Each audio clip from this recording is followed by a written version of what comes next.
पूरे इतिहास में यह देखा गया है कि हर बड़ी खोज ने अक्सर संघर्ष के एक नए युग की शुरुआत की है। वर्तमान सूचना युग में हथियारों की एक बिल्कुल नई श्रेणी उभर कर सामने आई है। सूचना की दुनिया विशाल है और इसका अद्वितीय चुनौतियां प्रस्तुत करता है। सूचना युग की जटिलताओं से निपटने के लिए सूचना युद्ध की विशिष्ट प्रकृति को पहचानना महत्वपूर्ण है। द्वितीय विश्व युद्ध के दौरान हिटलर ने टिप्पणी की, दुश्मनों को मानसिक रूप से हतोत्साहित करना भविष्य का युद्ध है।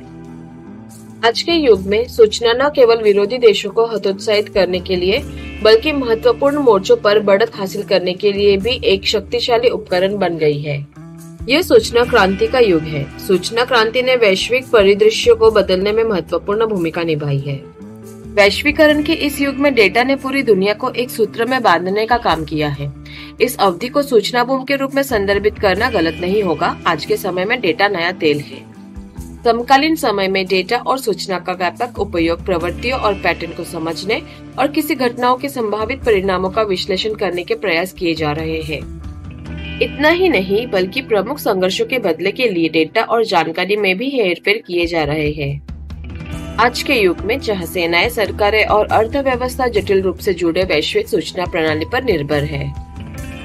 एक महाशक्ति को केवल पारंपरिक हथियारों और विस्फोटों के माध्यम से नहीं बल्कि केवल सूचना की शक्ति के माध्यम से हराया जा सकता है। आज सूचना एक अमोघ हथियार बन गई है जो किसी भी महाशक्ति को पल भर में ढहाने में सक्षम है। समकालीन दुनिया में उच्च गति वाली डिजिटल संचार प्रणालियां दुनिया में सबसे शक्तिशाली देश पर शासन करने में महत्वपूर्ण भूमिका निभाती है। कल्पना करें कि यदि कोई राष्ट्र साइबर हमले के माध्यम से इन देशों की high speed digital communication system में सैन्य लगा दे तो इनके परिणाम क्या होंगे। आज मशीनें जो हमें जोड़े रखती है इंटरनेट सर्विस के माध्यम से आपसी में जुड़े हुए हैं। इन्हीं के माध्यम से electric power grid, telecommunication network, financial transaction और ग्लोबल पोजिशनिंग सिस्टम को नियंत्रित किया जा रहा है। यदि अंतर्राष्ट्रीय समय सेवा में व्यवधान होता है तो इससे संभावित रूप से वैश्विक स्थिरता संकट पैदा हो सकता है। यह महत्वपूर्ण प्रणालियां जैसे हवाई क्षेत्र, जीपीएस, सैटेलाइट पोजिशनिंग सिस्टम और यहाँ तक कि इंटरनेट से लेकर विभिन्न अन्य क्षेत्रों तक पूरे देश के बुनियादी ढांचे को प्रभावित कर सकता है। समकालीन समय में इलेक्ट्रॉनिक्स, प्रिंट, इंटरनेट और नए मीडिया के उपयोग के माध्यम से लोगों के विश्वास और भावनाओं के साथ छेड़छाड़ की जा रही है। व्यक्तियों के बीच सत्य का भ्रामक चित्रण फैलाया जा रहा है। राजनीतिक एजेंडा को आकार देने से लेकर युद्ध की दिशा बदलने तक डेटा और सूचना महत्वपूर्ण भूमिका निभाते हैं। इस संदर्भ में ये कहना गलत नहीं होगा कि इंफॉर्मेशन वॉरफेयर अब युद्ध का एक अभिन्न अंग है।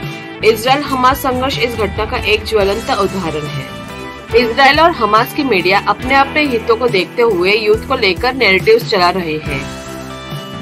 एक तरफ हमास के मुताबिक फिलिस्तीन के 10,022 से ज्यादा लोग मारे गए हैं। इनमें से अधिकतर महिलाएं और बच्चे हैं। वहीं इजराइल का दावा है कि फिलिस्तीन के साथ युद्ध में उसके वहां भी कई निहत्थे लोग मारे गए हैं। इस वजह से इजराइल गाजा में लड़ाई लड़ रही है। फिलिस्तीन का दावा है कि इजराइल ने गाजा में स्कूलों और अस्पतालों को नष्ट कर दिया है, जबकि इजराइल की घटनाओं का चित्र पूरी तरह से अलग है। संघर्ष और युद्ध से संबंधित असंख्य आंकड़े और चित्र है। दोनों पक्ष ने दुनिया के सामने सच्चाई का अपना संस्करण प्रस्तुत कर रहा है। दोनों ही मैदान में युद्ध लड़ने के अलावा एक युद्ध और लड़ रहे हैं। ये युद्ध इंफॉर्मेशन और नैरेटिव्स के स्तर पर लड़ा जा रहा है। सच कहे तो हमास और इजराइल के बीच सूचना युद्ध जमीन पर होने वाले वास्तविक युद्ध से अधिक प्रभावशाली प्रतीत होता है। दुनिया की धारणा और नैतिक समर्थन क्षेत्र में संघर्षों के बजाय सूचना लड़ाइयों से प्रभावित होने की संभावना है। दुनिया किसे सही मानती है या नैतिक रूप से समर्थन करती है, इसका निर्णय इस सूचना युद्ध के माध्यम से किया जाएगा। इंफॉर्मेशन वॉरफेयर कोई नया शब्द नहीं है, न ही यह हाल ही में सामने आया है। द्वितीय विश्व युद्ध के दौरान हिटलर की नाजी सेनाओं ने एक विशिष्ट तरीके से सूचना युद्ध का बड़ा पैमाने पर उपयोग किया था। जैसे जैसे अमेरिकी सेनाएं धीरे धीरे जर्मनी की ओर बढ़ रही थी, नाजी सेना द्वारा सड़कों पर नकली पत्र फैलाए जाने लगे। इन पत्रों में ऐसे संदेश थे जिनमें सैनिकों से अपने परिवार और बेहतर जीवन जीने की खातिर अमेरिका लौटने का आग्रह किया गया था। इसके अलावा जो अफ्रीकन अमेरिकन अमेरिका की तरफ से लड़ाई लड़ रहे थे, उनको नस्लवाद के नाम पर युद्ध से पीछे हट जाने की बात कही जा रही थी। नाजी सेना इस तरह के कई माइंड गेम से दुश्मन देशों के सैनिकों को हतोत्साहित करने का काम करती थी। वही आज के इंफॉर्मेशन युग में जहां सूचना ही सब कुछ है।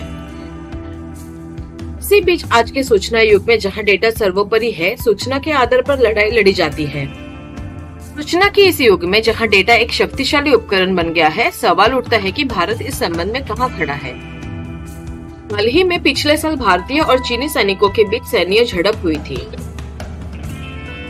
रूसी और अमेरिकी मीडिया की रिपोर्ट से संकेत मिलता है कि इस झड़प में 40 से अधिक चीनी सैनिक मारे गए। उधर चीन ने इन सभी रिपोर्ट को खारिज करते हुए केवल 4 सैनिकों के मारे जाने का दावा किया है। इसके अलावा चीन ने सोशल मीडिया पर वीडियो और तस्वीरें जारी कर चीनी सैनिक मजबूत स्थिति में दिख रहे थे। ये उल्लेखनीय है कि ये वीडियो उच्च गुणवत्ता वाले थे और देशभक्ति संगीत के साथ थे, जिसका उद्देश्य राष्ट्रवादी भावनाओं को जगाना था। संघर्ष में मजबूत पक्ष में होने के बावजूद भारत ने हमारे सैनिकों को ताकत के साथ लड़ते हुए दिखाने वाले कोई वीडियो जारी नहीं किया है। दूसरे शब्दों में सूचना युद्ध छेड़ने के मामले में हम अभी भी कई अन्य देशों से पीछे हैं। चीन ने डोकलाम गतिरोध के माध्यम से वास्तविक युद्ध में शामिल हुए बिना भारत पर मानसिक दबाव बनाया। इस पूरे घटनाक्रम में भारत का बिलियंस ऑफ डॉलर का घाटा सैन्य लॉजिस्टिक सप्लाई चेन को इधर से उधर करने में हुआ। युद्ध के इस बदलती प्रकृति में समकालीन भारत के लिए संघर्ष के बदलते स्वरूप को समझना महत्वपूर्ण है।